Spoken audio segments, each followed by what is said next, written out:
ಬನ್ನಿಗೆ ನಮಸ್ಕಾರ ಮಾಡ್ತಾರೆ. ಅಲ್ಲಿ ಬನ್ನಿಗಿರೋದವ ಬೆಳಗಿನ ಜಾವದಾಗ ನೀವು ನಸಿಕಿನಾಗ ಎಷ್ಟು ಮಂದಿ ಹೋಗ್ತೀರ ಗೊತ್ತಾಗಲ್ಲ. ಅದ ನಮ್ಮ ಏನದ ಆ ಯಾರಿದಾಗ ನಮ್ಮ ಬಸವದ ಮಂದಿ ಬರ್ಬೇಕು, ಅವಾಗ ಗೊತ್ತಾಗುತ್ತೆ. ಗಪ್ಪನೆ ಅಲ್ಲಿ ಬಸವಣ್ಣನ ಯಾಗಿ ಮಾಡಿರ್ತಾರಲ್ಲ, ಇವಕ್ಕೆಲ್ಲ ಎಂಪ ಹೂತಿರ್ತೈತೆ. ಎಲ್ಲಿರಲ್ಲ ಬಸವಣ್ಣ ಇವು ಕಂಡ ಭಕ್ತರಿಗೆ ಕೈ ಮುಗಿ ವಾರ್ತೆಲ್ಲ ಭಕ್ತ ಅಂತ ನಾವು ಹೇಳಿದ್ರೆ ಇವು ಎಲ್ಲ ಯಾವಾಗ ಎಲ್ಲ ನಮಸ್ಕಾರ ಮಾಡ್ತಾವ, ಕಣ್ಣಿಗೆ ನಮಸ್ಕಾರ ಮಾಡ್ತಾವ, ಗಿಡಕ್ಕೂ ನಮಸ್ಕಾರ, ಎಲ್ಲರಿಗೂ ನಮಸ್ಕಾರ ಮಾಡ್ತಾರ. ಇದನ್ನು ನಾವು ಸಲ್ಲವಿಲ್ಲ, ಇದು ದೇವರೇ ಅಲ್ಲ, ಯಾವ ಕಾಲಮಿಲ್ಲ, ಯಾವ ದುರ್ಗಮಿಲ್ಲ.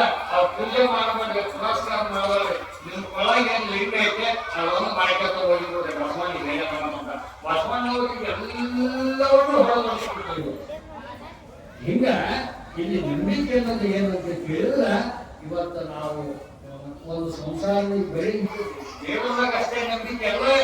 ನಾವು ಕೊಡುವಲ್ಲಿ, ಕೊಂಬುವಲ್ಲಿ, ಉಣ್ಣುವಲ್ಲಿ, ತಿನ್ನುವಲ್ಲಿ, ತಾಯಿಯ ಮನೆ ಹಾಲು ನಂದಾದ ಕೊಡುವಲ್ಲಿ ನಾಡಿಗೆ ದೂರುವೆ ಅಂತ ಹೇಳ್ತಾರೆ ಸಣ್ಣ. ನೋಡ್ರಿ ಹೇಗ ಇವತ್ತು ನಾವು ಭೂಮಿಯೊಳಗಿದ್ದೀವಿ. ಈ ನಿಮಗ ಒಳದಲ್ಲಿ ಹುಟ್ಟಿರ್ತಕ್ಕಂಥ ಮಗು ಇದೆ, ಕೂಸಿದೆ. ಆ ಕೂಸನ್ನ ಎದಿಗೆ ಹವಚಿಕೊಂಡು ಆ ಕೂಸಿಗೆ ಹಾಲು ಕೂಸ್ತೀವಿ.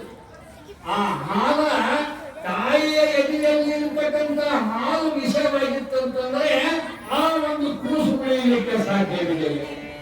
ಹೇಳ, ಆ ಕೂಸು ಬೆಳೆಯಕ್ಕೆ ಸಾಧ್ಯ ಇಲ್ಲ.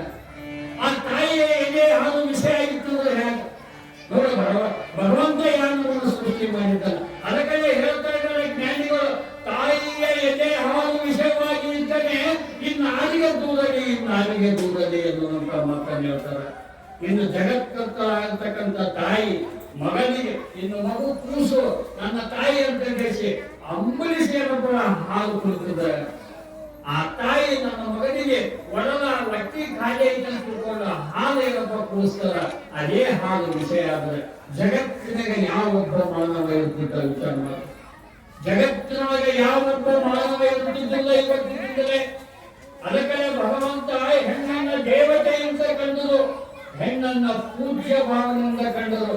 ಹೆಣ್ಣನ್ನ ಪರಸ್ತ್ರೀ ಅಂತ ತಿಳ್ಕೊಂಡು ನೀವು ಭಾವನೆಗಳನ್ನ ಇಟ್ಟುಕೊಂಡು ಆಕೆಯ ಮೇಲೆ ಆ ಪರದೇವಿಯ ಅವತಾರವನ್ನು ಕಾಣಲಿ ಅಂತ ಹೇಳಿದರು ಜ್ಞಾನಿಗಳು. ಈ ತರ ಹೇಳಿದರು, ಸುಮ್ಮನೆ ಹೇಳಿಲ್ಲ. ಅದಕ್ಕಾಗಿ ನಾವು ಯಾವುದೇ ಈ ಒಂದು ಭವಬಂಧನದಲ್ಲಿ ಇರ್ತಕ್ಕಂಥದ್ದು ನಾವು ನಂಬಿಕೆ ಬೇಕು. ಮನೆಯೊಳಗ ಗಂಡಗ ಹೆಂಡತಿ ತಂದು ಊಟ ಮಾಡಿ ಕೊಡಿಸ್ಬೇಕಾದ್ರೆ ಹೆಂಡತಿಯ ನಂಬಿಕೆ ಬೇಕು. ಗಂಡನಿಗೆ ಯಾವ ಧಾರಾವಾಹಿ ಇರ್ತಾವ ಹೇಳೋದ ವಿಷಯ ತಂದು ಕೊಡ್ತಾವ, ಮತ್ತೆ ಅಂತವ್ರಿಗೆ ಅದಕ್ಕೆ ಧಾರಾವಾಹಿ ತೋರಿಸ್ತಾವ. ಏನು ಗೊತ್ತಿಲ್ಲ ವಿಷಯ ಹಾಕಿ ಎಲ್ಲ ಸಂಸಾರ ಕೆಲಸ ಇರ್ತಾವ. ಈ ರೀತಿಯಿಂದ ಇರ್ತಕ್ಕಂಥ ಸಮಯದಲ್ಲಿ ಯಾವ ನಮ್ಮ ಸಂಸಾರದಲ್ಲಿ ಇಟ್ಟುಕೊಂಡು ಜೀವನ ಜಂಜಡವನ್ನು ಇಟ್ಟುಕೊಂಡು ಹುಟ್ಟು ಮತ್ತು ಸಾವು ಎರಡರ ನಡುವೆ ನಾವು ನಂಬಿಕೆಯಿಂದ ಜೀವನ ಮಾಡಿದಾಗ ಮಾತ್ರ ನಾವು ಒಳ್ಳೆ ಮನುಷ್ಯರಾಗ್ತೀವಿ, ಒಳ್ಳೆ ಭಕ್ತಿ ಆಗ್ತೀವಿ, ಜ್ಞಾನ ಬರ್ತದೆ ಅನ್ನುವಂಥ ವಿಚಾರವನ್ನು ಹೇಳುತ್ತಾ, ಇನ್ನು ಯಾವ ಮಹಾದೇವಿ ಮಹಿಷಾಸುರನನ್ನ ಯಾವ ರೀತಿಯಿಂದ ಸಂಹಾರ ಮಾಡುತ್ತಾಳೆ ಅನ್ನುವಂಥದ್ದನ್ನ ಇಲ್ಲಿ ನಮ್ಮ ಶಿವಯ್ಯ ಸ್ವಾಮಿಗಳು ಹೇಳ್ತಾರೆ. ಅವರು ಹೇಳಿದಂತ ನಾವು ಮುಂದೆ ಹೋಗೋಣ ಅನ್ನುವಂಥ ವೇದ